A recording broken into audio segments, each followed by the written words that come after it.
In the heart of the world's economic landscape, a captivating and complex narrative is unfolding, which raises an important question. Is China going bankrupt? Well, guys, join us today as we explore the current state of China's economy, uncovering signs of stagnation and potential challenges they may face. With that said, let's dive in.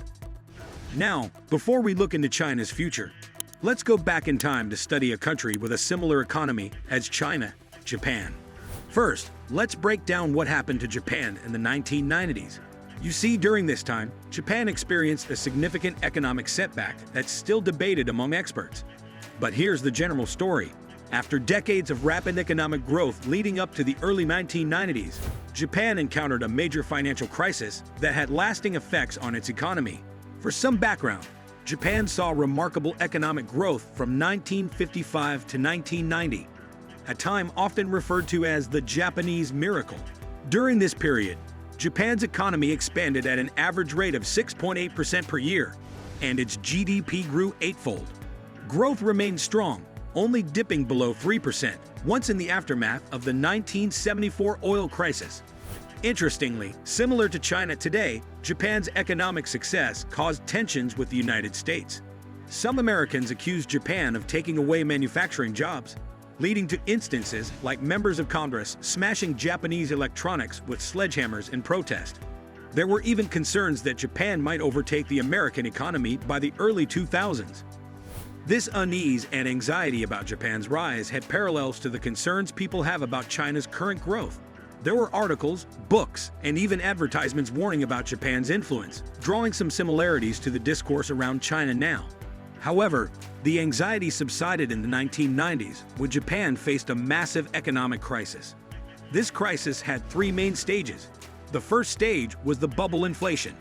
During the late 1980s, a surge of unchecked excitement and betting on the future markets caused a gigantic balloon of sorts in the prices of valuable things like stocks, houses, and commercial real estate. To give you a clearer picture, let's look at Japan. Between 1984 and 1990, the stock index there, which is like a measurement of how well the top companies are doing, nearly increased by 4 times. And if we peeked at house prices during the same period, they tripled, going up 3 times higher than they were before. It was like a whirlwind of people hoping to make money quickly that blew up these prices. The bubble burst in the early 1990s. Stock prices started declining in 1990, and by 1991, they had dropped nearly 50% from their peak. House prices also fell significantly, with residential and commercial property values decreasing drastically. Economic stagnation and deflation. After the economic crisis, Japan found itself stuck in what's often called the lost decade. This meant that for quite a long time, their economy didn't grow much and prices went down instead of up. This is known as deflation. So picture this: not much growth, not much increase in prices, which might sound okay at first, but it's tricky for an economy. People start holding onto their money because they think prices will keep dropping, and that slows down spending and investment. This situation hung around for years, making things pretty tough for Japan. Now, for many decades, it's been a mystery why Japan couldn't recover from its economic problems. One of the most convincing explanations emerged in the early 2000s through a book by Japanese-American economist Richard Koo called The Balance Sheet Recession. In simple terms, Koo's idea is that both Japanese households and companies borrowed too much money when the prices of assets were rising. But when those prices fell in the early 90s, everyone focused on paying off their debts and fixing their financial situation, like paying down their mortgage. This approach makes sense for individuals, but when everyone does it at once, the whole economy slows down. This explains why, even though the Bank of Japan tried unconventional methods like dropping interest rates below zero and buying up corporate debt, the economy didn't improve. Japanese households and companies were more interested in reducing their debt than in borrowing more money, even at lower rates. All of this resulted in prices not bouncing back, leading Japan into a continuous state of falling prices or deflation. While this might sound okay when compared to high inflation, actual deflation is bad news for an economy. It creates a cycle where people expect things to get worse, so they spend less and invest less, which in turn makes things worse. So, despite the surface appeal of deflation, it ends up causing a downward spiral that harms the economy. Now, the question: is China going to become the next Japan? Richard Koo and other experts are currently sounding the alarm about China heading towards its version of a balance sheet recession. They're pointing out striking similarities between China now and Japan 3 decades ago. Just like Japan during the 1980s and 1990s, China is dealing with its property bubble, relying heavily on exports, having weak consumer demand, an aging population, and rising youth unemployment rates. It's becoming evident that Chinese companies and individuals are already starting to cut back on borrowing. While this might seem like a positive move, considering the debt challenges in certain sectors of the Chinese economy, it could also mean that individuals and businesses in China are already overwhelmed by debt. This has led them to focus more on reducing debt rather than maximizing profits.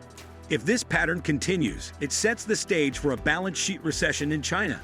This could potentially result in a prolonged period of economic stagnation, similar to what Japan experienced. It's a bit like history repeating itself, and it's important to keep an eye on how things unfold. Likewise, just like what happened in Japan, interest rate cuts by China's central bank, PBOC, haven't managed to boost growth. Moreover, there's a concerningly low level of inflation in China. To put it simply, inflation was 0% in June compared to the previous year. However, despite these similarities, there are significant differences between the Chinese and Japanese markets.